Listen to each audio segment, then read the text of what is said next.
Hello, listeners. This is Kat, and welcome back to Put Your Hands Up Podfics. This will be the continuation of The Other Side of Things. This will be Part 10, Chapter 10, entitled Descend into Orcus.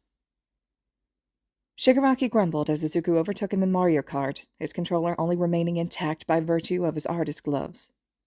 Was that necessary? Yep, Izuku grins as the next race loads in.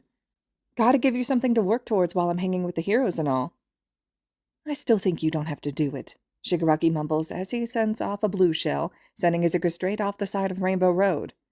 Izuku rolls his eyes as he waits to be placed back on the road. I thought you trusted me, bro.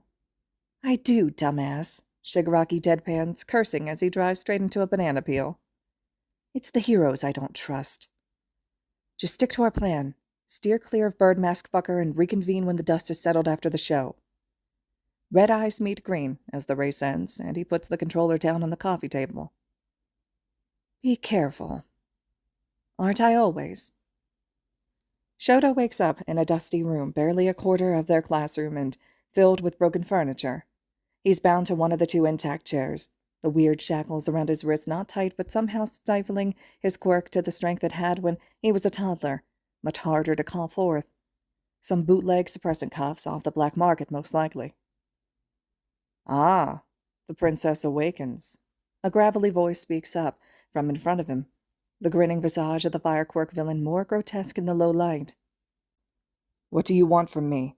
Shoto tries to take stock of his bindings as covertly as possible, and is glad he's in here with a fire user instead of the guy who can dust him in seconds. Small mercies. The villain smirks wider, and the staple stretch his ruined skin in morbid ways. Shoto thinks he sees blood seep from one of the grafts. Is that any way to greet your dearest brother after so long, Shoto? He narrows his eyes, fingers of his left hand fiddling with the lock on the right handcuff, heating it slowly. It was going to take a while, his fingers barely reaching 50 degrees Celsius with the knockoff suppressors on. Sure, you're my dead brother. Very believable. I used to have red hair, but it turned white over time, like Mom's, the villain says nonchalantly, fingers playing with a small blue flame. When I turned out to be a failed product, the bastard made Mom have Natsuo in you. I tried to kill you when you were a baby. He raised an eyebrow at Shoto, who had gone still, the control of his weakened quirk slipping. That convincing enough, brat? So, Shoto swallows, trying to calm himself down. He could freak out once he was out of here and far away from volatile psychopaths. What? You turned villain to spite dear old dad because you weren't the golden child anymore? He leaned back in an attempt to seem more in control of his emotions than he really was, hoping the bad lighting obscured his pale face. All you had to do was ask, Toya. We could have traded whenever. You think you're so funny, don't you? I'm hysterical, actually. Shoto deadpans, left thumb going back to heating the lock on his cuffs. So why am I here? Boss saw you at the store with our agent. Toya shrugs, flame dancing from one finger to the next like he's playing with a coin. Figured if he keeps you around, you might be a potential member. Could be the final nail in the coffin of our old man's career if you turned. Shoto sat up straighter, eyes narrowing at his older brother. What are you talking about? Toya smirks at him, the flame casting unsettling shadows across his scarred face.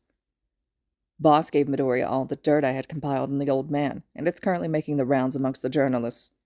Now imagine if his perfect little puppet turned villain at the same time, showing up at the son he declared dead years ago. He'll never recover. What makes you think I'd... Oh, please, you think Midoriya wasn't in contact with us all this time, Sho? Toya interrupts him, the flame flaring in his hand. We know you despise the old man. So what do you say? Shoto looks at him for a moment, and now that he knows what to look for, he can see it. The shape of the nose and the jawline, the slight build he can see already in himself when he looks in the mirror. The unhinged ambition and rage in his blue eyes that are so much like Endeavor's. He wants to freak out, but he knows he needs to stay calm no matter what. He glances at the door behind his brother. Am I the only one you took? Toya shrugs. There's a feral Explodo kid in the next room over. Don't know what boss wants with him, heard he was a right asshole to Midoriya. Shoto takes a deep breath and steels his nerves. He thanks the powers that be for his poker face before he removes his thumb from the lock and holds out his hands. Then get these off of me. If Shigaraki does that asshole, I'd at least like to watch it. So, what do you say, Bakugo? The creepy-ass hand guy was scratching at his neck idly, and Katsuki wondered how a crusty fucker like him was leading a villain gang. You really think I'm gonna side with the fuckers who kidnapped Izuku and wanted to turn me into a Frankenstein monster when I was little? Yeah, right. The blood-caked fingers pause, and there is a shift in the air. Katsuki almost thinks he might have gone too far, when one of the doors opens, and in steps the blue fire freak, and a suspiciously unbound icy hot. Crusty fucker smirks behind his hand. Ah, I see the brotherly reunion went well, then. Katsuki looks between the two, and yeah, maybe if skin-graft fucker was less mutilated, he could look a bit like an older, edgy Icy Hot, but still, there was no way Icy Hot sided with the villains just to spite his old man, and because some supposed brother tugged at his heartstrings. Their eyes meet, and Icy Hot looks pale and a little off-kilter, but he takes a quick glance at his cuffs, then locks gazes again and raises an eyebrow. Barely noticeable. Katsuki has to suppress a grin. Izuku leaned against the wall outside Yaoyorozu's hospital room, a cacophony of arguing voices carrying outside through the slightly open door. Please, Yamomo, we can't just leave those two to rot with the villains, Kirishima wailed, and Izuku wonders how many times the redhead had been making his case already. Please make us another tracker. But the heroes are already working on freeing them, aren't they? Jiro cuts in, her voice sounding uncharacteristically nervous. We're teenagers, Kirishima. Just leave it to the pros. Going after them would be illegal, Kero. There's a frustrated growl, and then Ida speaks up. I really think we shouldn't head out. That's kind of hypocritical, isn't it? Shinso's drawl answers, and Ida splutters. That's exactly why I'm saying this. This is all my fault, Uraraka whispered, likely thinking she won't be heard over the arguing, but no such luck. What are you talking about, Kero? She doesn't mean anything. Izuku finally speaks up, entering the room and closing the door behind himself with his foot. He's careful to keep the gun holster under his leather jacket hidden, raising an eyebrow at them. You guys really don't know how to be subtle, do you? He crosses his arms as he looks at all of them in order. The heroes are preparing as we speak. I gave them info on the League's hideouts. There's no reason for any of you to be there. Uraraka looks at him with wet eyes, and he almost feels sorry for her. But if I hadn't... Uraraka, he cuts her off. I warned Aizawa.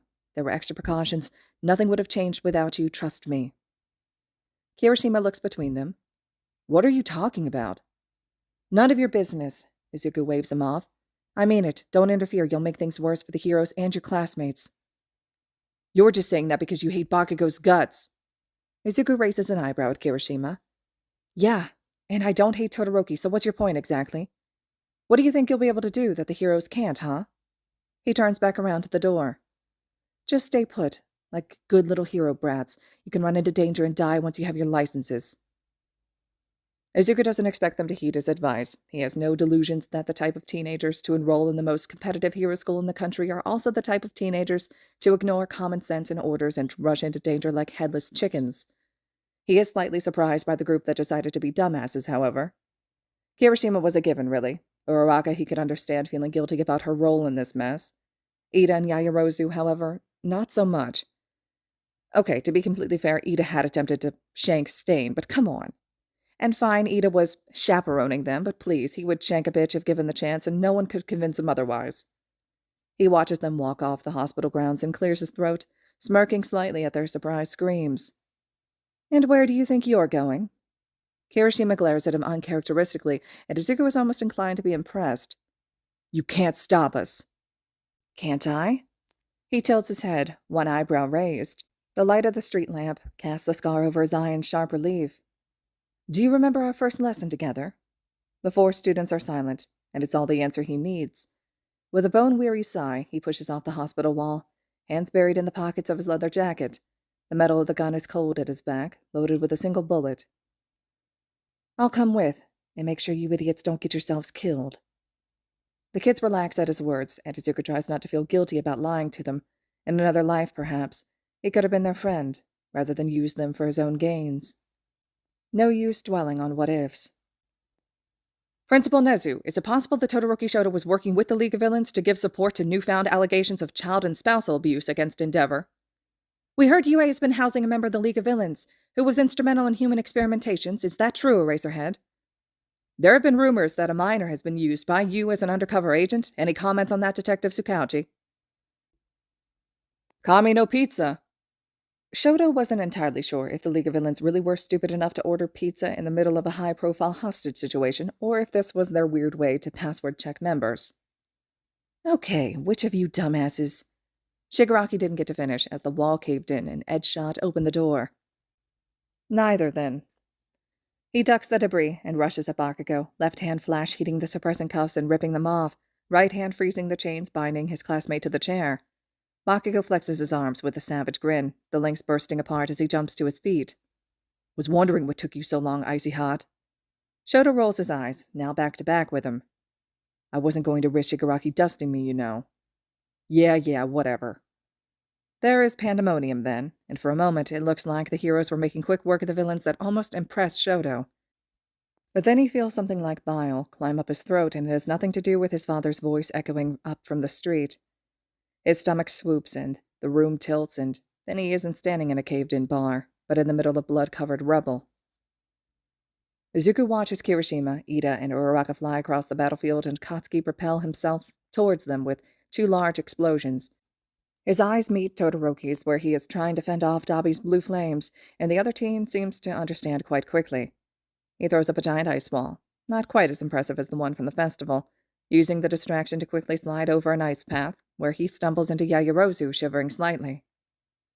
I didn't expect you of all people, he grounds out, slowly heating himself back up with his left half.